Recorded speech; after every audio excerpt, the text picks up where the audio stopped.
Баршаға сәлем, сіздермен әдетінше мен Шолпан Сағадат. Осыдан тура бір жыл бұрын тәліптер Ауғанстанда билік басып алды.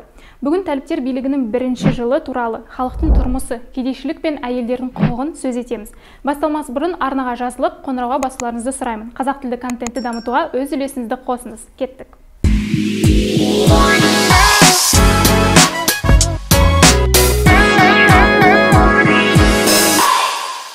Қазір Ауғанстан халқы азық-түлік тапшылығынан зардап шегуде. 20 миллионға жуық адам аштықтан ауруға шалдығуда. Күн сайын ауғанстандық сәбилер аштықтан көз жұмуда. Оған тәліптер билікке келгелі халықаралық көмектің қысқаруы мен санкциялар әсер етіп жатқаны жасырын емес.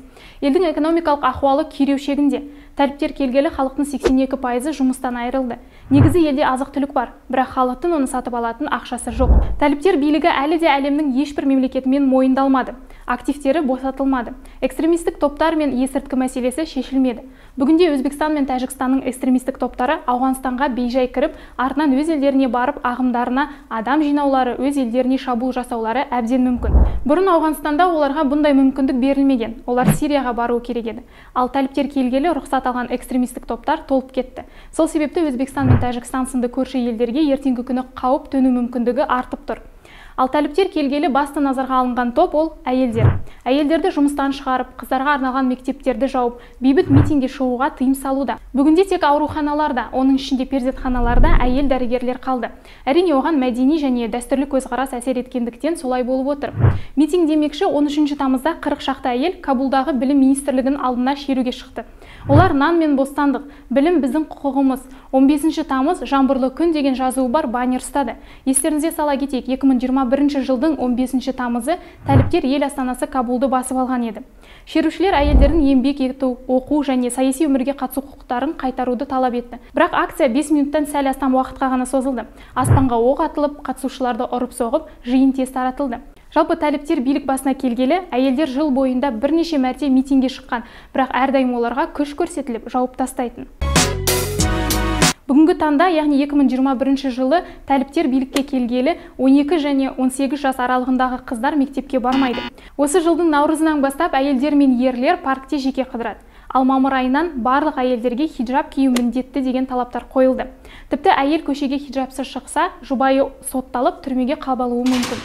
Тамыздың 12-сі жарияланған Біріккен ұлттар ұйымының баяндамасында әйелдер мен қыздардың құқықтарының мұндай ауқымды, жүйелі және жан-жақты бұзылуы әлемнің ешбір жерінде жоқ екені айтылған. Кабулда халық шығуға тырысып, өз құқықтары үшін күресіп жатса, өңірлерде халық тыныш қана көніп, өмірге құқығы шектеліп өмірін жалғастыруда.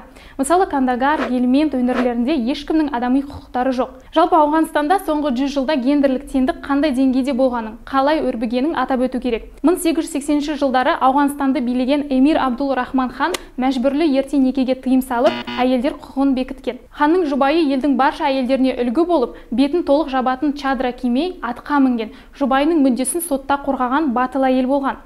Тәуелсіздікке кепіл берген 1920 жылы ағылшын-орыс келісімінен кейін Абдул Рахман ханның немересі билік еткен кезде жас хан Ауғанстанды жаңғырта бастаған. Ол саяси және әлеуметтік өзгерістер жүргізіп, әйелдер мен ерлердің құқықтарын теңестіруге тырысқан.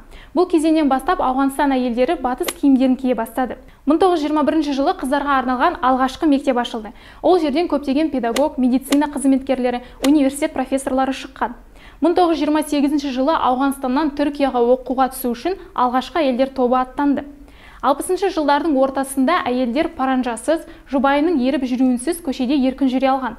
Мемлекеттік қызметке биік лауазымдарға әйелдер тағайындала бастаған. Тіпті денсаулық, білім министрлері болған әйелдер бар.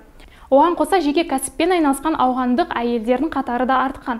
1966-71 жылдары 14 әйел исламдық юрисдикция соты лауазымына ие болды. Тіпті 80 жылдары кеңес әскері ауған территориясында болған кезде әйелдер ерлермен қатар жұмыс істеп, бірдей еңбекақы алу құқығына ие болған.